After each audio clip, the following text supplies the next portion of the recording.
வாங்க கடி ஜோக் பார்க்கலாம். ஒரு பையன் ஊதுபத்தி ஸ்டாண்ட விழுங்கிட்டானா, ஆனாலும் அவனுக்கு ஒண்ணுமே ஆகலையா. ஏன்?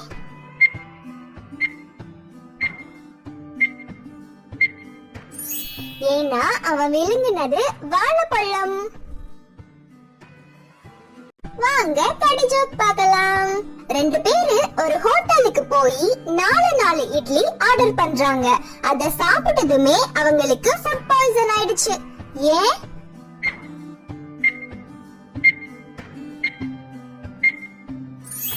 ஏன்னா அது 4 இட்லி. வாங்க கடி ஜோக் பார்க்கலாம். 2050 உலகம் எப்படி இருக்கும்?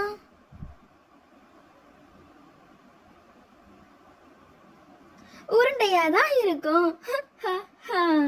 இந்த வீடியோ உங்களுக்கு பிடிச்சிருந்தா லைக் பண்ணுங்க, ஷேர் பண்ணுங்க, சப்ஸ்கிரைப் பண்ணுங்க.